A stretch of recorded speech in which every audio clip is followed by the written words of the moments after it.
Did Donald Trump fake his own assassination attempt? You better buckle up because the evidence might just blow your mind. Now, let's set the stage. Picture this. A high-profile rally, the crowd buzzing with energy, and then BAM! Shots ring out. But here's where things get fishy. The so-called assassin was quickly apprehended and the media went wild. First, let's talk about the assassin. Thomas Crooks was killed almost immediately, leaving no possibility of questioning him, and his motives are highly unclear. It soon became that he was a hardcore supporter of Trump's MAGA movement, which makes any speculation over his reasons for attacking Trump rather complicated.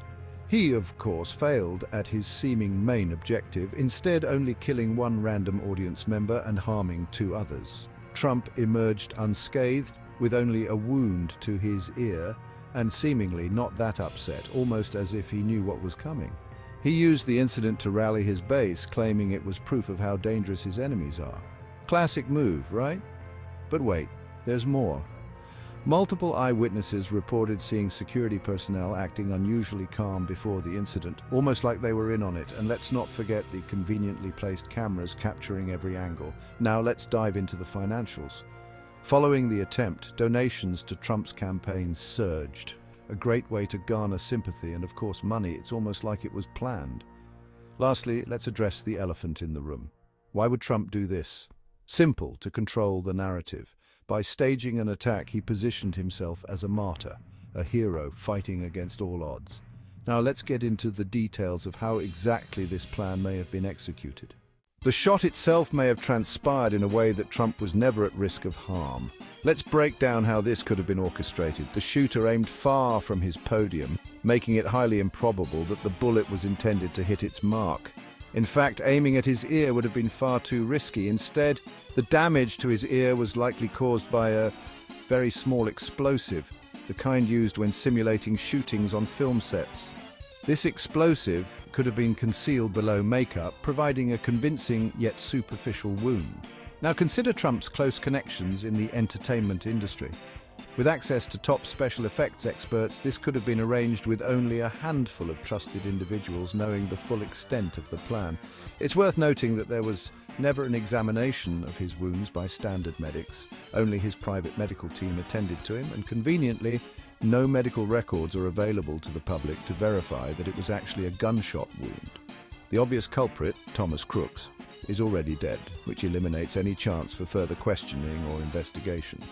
This leaves us with a carefully crafted narrative, devoid of loose ends and designed to evoke maximum sympathy and support. So, was this an elaborate piece of political theatre? The evidence certainly suggests it could be. Stay tuned as we continue to unravel the layers of this intrigue. But first, a message from our sponsors. Introducing the all-new revolutionary banana peeler 3000. Tired of peeling bananas the old-fashioned way? Our state-of-the-art device peels your bananas in seconds, leaving you more time to enjoy your day. But wait, there's more. Order now and get the pocket-sized elephant repellent, perfect for keeping those pesky elephants at bay. And don't miss out on the solar-powered nightlight, ensuring you never stumble in the dark again. Call now and get a free set of invisible socks, the ultimate in comfort and style. Supplies are limited, so act fast. And now back to our main story. Let's delve into the possible motives behind staging such an audacious event. The political landscape at the time was fraught with tension, and Trump's approval ratings were plummeting. A dramatic assassination attempt could serve to rally his base, garnering sympathy and unwavering support. It's a tactic not uncommon in political history, manufacturing a crisis to emerge as a hero. Imagine the psychological impact on his supporters, the fear, the anger, the profound sense of injustice, all emotions that can be harnessed to solidify loyalty. This event could have been a strategic move to shift public focus from controversies and scandals that were beginning to mar his presidency. Suddenly, the narrative changes from criticism to concern, from doubt to devotion. Furthermore, consider the media frenzy that followed the attempt. Wall-to-wall coverage, endless analyses, and a surge in public interest. This kind of attention can be a powerful tool, redirecting the national conversation and framing Trump as a resilient leader who survived an attempt on his life. In the world of politics, perception is everything. The orchestrated attempt, if true, would be a masterstroke in controlling public perception and manipulating the emotional landscape of the electorate. As we continue to peel back the layers, it becomes increasingly evident that this was more than just a random act of violence. It was a calculated move in a high-stakes game of power. Stay with us as we explore the deeper implications and uncover more hidden truths behind this event. As we dive deeper into this intricate web of deception, let's focus on the shooter and his possible motives. Thomas Crooks, the alleged shooter, may have been contacted by a group of specialists from Trump's closest circle without any open connections to Trump known to the public. This secretive faction could have manipulated Crooks into believing that sacrificing his life and the lives of several supporters in the audience was a necessary act to boost Trump's chances of winning. This scenario highlights the sheer level of fanaticism among certain segments of the MAGA and QAnon followers. To a rational person, the idea of performing such a crime for the sake of steering an election might seem unfathomable, but the unfortunate reality is that the extremism within these movements has been well documented since the inception of the Trump phenomenon in 2016. Imagine the psychological conditioning required to convince an individual to commit such an act, the exploitation of ideological fervor, the manipulation of deeply held beliefs, and the promise of a greater cause can drive already unstable and vulnerable people to extraordinary lengths. It is already well known that Thomas Crooks fits the profile of those who are used for such purposes. So this theory not only underscores the lengths to which certain groups will go to achieve their political goals, but also paints a disturbing picture of the state of contemporary political discourse, and of course the sheer derangement, degeneracy, and utter evil of the Trump movement itself. Then there is the seeming anomalies, the unusual way the shooter was confronted and spotted and how it was reported. Several attendees noted that the shooter could be seen at the roof with a rifle long before the shots were fired, and Secret Service finally began to react. So why did the Secret Service not follow their usual routine? Some conspiracy enthusiasts argue that this is evidence of a plot to kill Trump. They believe the Secret Service were in on the plot to kill Trump, not giving their usual protection, supposedly on order by those who wanted Trump gone.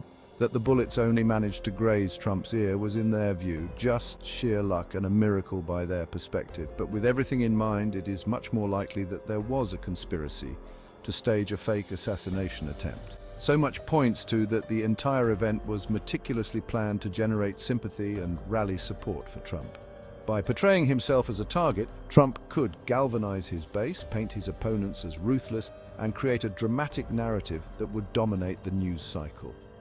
Not only could this violent event serve to justify harsh actions by police and the legal system to prevent further incidents, it could even serve as a trigger to incite violence from the Trump supporters' side, something which is highly worrying.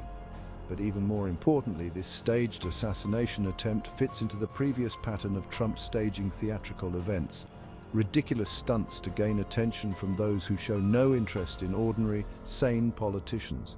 From the orchestrated leaks to the carefully timed rallies, Trump's campaign has always been about controlling the narrative. The worst and most damaging of his dramatic stunts was, of course, the January 6th coup attempt at the Capitol. The failed assassination attempt was meant to cast Trump as a martyr, a leader willing to face danger head-on. It also provides a convenient, well-timed distraction from other controversies and legal troubles plaguing his administration. As we piece together these fragments, the picture becomes clearer. The motive is clear.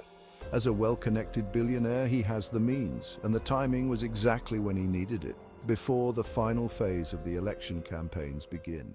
Perhaps the hardest thing to believe is that Trump would actually conspire to kill several of his own supporters for this stunt. Even if you believe him to be evil, is he really that wicked, to even put his own voters in harm's way? But the truth is, we already have proof of that. The January 6th coup attempt already showcased Trump's willingness to place his followers in dangerous, legally precarious situations. But is orchestrating a fake assassination attempt that could result in real casualties a step too far, even for him? One theory could be that the shooter was never intended to actually hit anyone in the audience. The The plan may have been meant to ensure no real harm would come to these supporters. However, the shooter, oblivious or perhaps overly eager with his politically motivated fanatism, might have fired on people in the audience despite being told not to, or he may have been told that he had been supplied with fake ammunition when in fact it was real. Otherwise, one could just assume that the collateral damage was a calculated risk, deemed acceptable in the pursuit of a larger goal. This paints a chilling picture of a leader who views his own supporters as pawns in a game of violent political spectacle. The injuries sustained by the audience could then be spun into a narrative of shared sacrifice and heightened loyalty to further boost fanatism and patriotic feelings among his die-hard supporters. The moral implications are staggering, and the questions raised are as unsettling as they are crucial. As the revelation of the sinister plans of Project 2025 make clear, a continued Trump regime is not just a threat to the well-being of poor people and minorities, but to the future of a civilized, functioning, open and just society itself. If you aren't already of that view, it should now be obvious that the sensible response is to keep this lunatic out of office by the most sure means, by voting Democrat in this election. We can get over our problems with Joe Biden and the Democratic Party later. For now, it's a time for unity behind the one way to keep Trump out. The stakes have never been higher. The implications of another Trump term go beyond mere policy disagreements. They strike at the very heart of what a free and democratic society means. The revelation of Project 2025 make it clear that the agenda is not only regressive but dangerously authoritarian, fascistic, meant to dismantle the very fabric of American life and liberty. This is not just about Trump and his views. It's about preserving the core values of freedom, equality, and justice. The path forward is clear. Cast your vote to protect the future of our nation. The time for action is now. Vote against Trump, vote for the Democrat ticket, make sure the last 8 years once and for all becomes a closed chapter in American history, however painful and important to remember and learn from. One that we will, for the time being, never see again.